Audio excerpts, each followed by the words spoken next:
Hey there folks, welcome to this video, and here I'm going to be talking about Brakegate a bit more. Now, it's something that I've kind of touched on for a couple of different videos. So just one last week when it was originally lodged, which is now gotten just past 300 views, so thank you so much for supporting that one.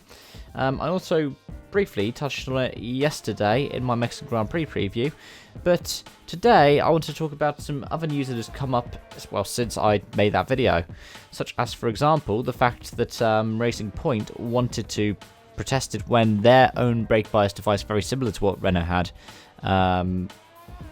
was essentially not allowed to be fitted to the car.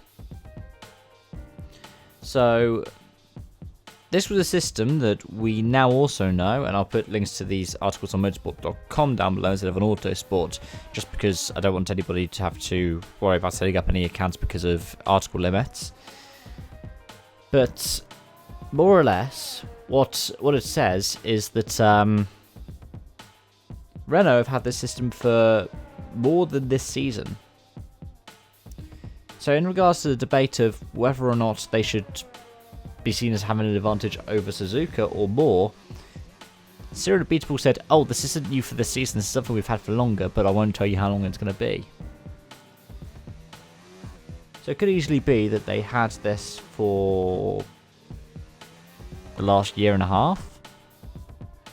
We know they've had it all season long. Now, part of it was submitted through video evidence on the F1 YouTube channel, which was Daniel Ricciardo's first lap at a Renault, and it was because of the fact that Racing Point recently hired somebody who had left Renault, and he said, "Yeah, this is the system that we have." So essentially Racing Point said, "Well, we'll develop our own kind of system like that." They were told no by the FIA, and they went, "Well, Renault has it," and this got Renault banned. And I want to make two conclusions from this.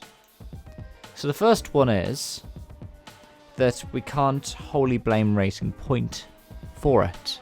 It's similar to last season, just before Racing Point got founded, when Force India went through their financial woes, and we'd found out that Sergio Perez had sued the team. But what it had done was place them into administration and allow them to seek investors. And it actually, arguably, helped save what was left of the team. And at that point, we were all kind of outraged about what Perez had done to his team. Much like how we were outraged at Racing Point for lodging this complaint against Renault. But really what it shows is that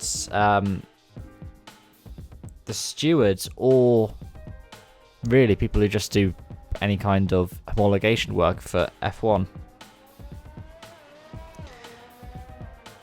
don't exactly look into every single detail, and sometimes something can slip through the loopholes. Now, does this mean there should be tougher scrutineering? Maybe.